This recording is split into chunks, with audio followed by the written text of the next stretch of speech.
ومصر طبعا مليانة أراضي والإمارات مليانة دولارات، والعلاقة بينهم بصراحة شديدة التميز. الإمارات بتسلف مصر وتاخد قصاد السلف أراضي.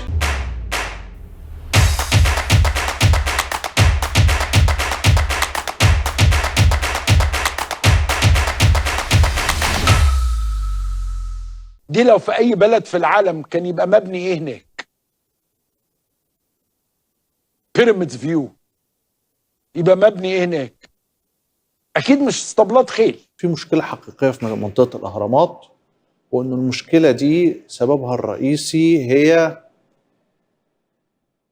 إنه مفيش، إنه بتتكلم على منطقة جغرافية واسعة جدا، سكانها ما عندهمش أعمال تانية غير مسألة الخيل واسطبلات الخيل، والحكاية دي مش منظمة وملهاش حلول.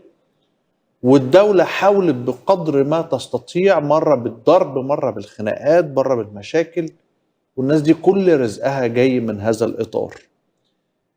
لم يقدم أحد مشروع ذو طبيعة اجتماعية اقتصادية. الناس كلها بتيجي، سلطة بتيجي من فوق أو رجال أعمال مع السلطة بتيجي من فوق، عايزة تمشي الناس دي وتحول هذا المكان الشاسع الرهيب الواسع إلى مكان 5 نجوم و10 نجوم.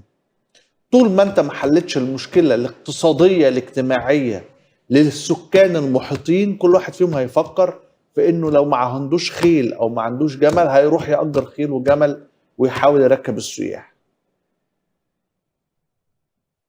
ومرة هيرشي أمين الشرطة، ولما انت ان شاء الله تعدل مرتبات أمين الشرطة والعسكري والصول بعد عمر طويل ان شاء الله، وبقى ساعتها اتكلم مين هيمنع ومين مش هيمنع. ومرة تانية هيضرب أمين الشرطة والصول، لأن هو مش واحد، دول مئات. فأنت عايز حل اقتصادي، مش حل يبقى اللي هو بيعمله ده، وهي يعني قصص حقيقية.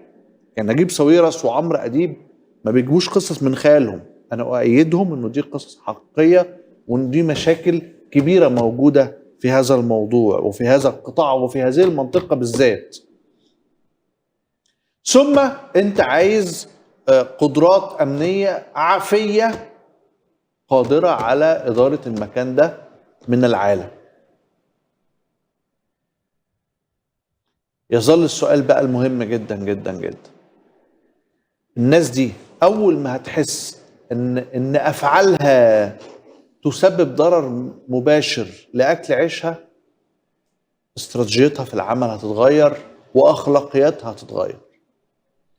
الناس أخلاقياتها بتتغير بالقانون، بس كمان القانون لازم يبقى مدرك وخارج من مواقع البيئة اللي هو بيشتغل فيها، مش فوقي وجاي من أعلى. طبعا هنشوف طول الوقت مشاكل، لكن أعتقد أن المشكلة دي جذرية ومتعمقة وقديمة. ادي الامارات بتتصدر مره اخرى للصحافه المصريه عن تصدرها في عمليات الاستحواذ بقيمه 2 مليار دولار. الامارات مستحوذه على شيء جديد بقيمه 2 مليار دولار، وطبعا دي حكايه بالنسبه لنا بقت عاديه.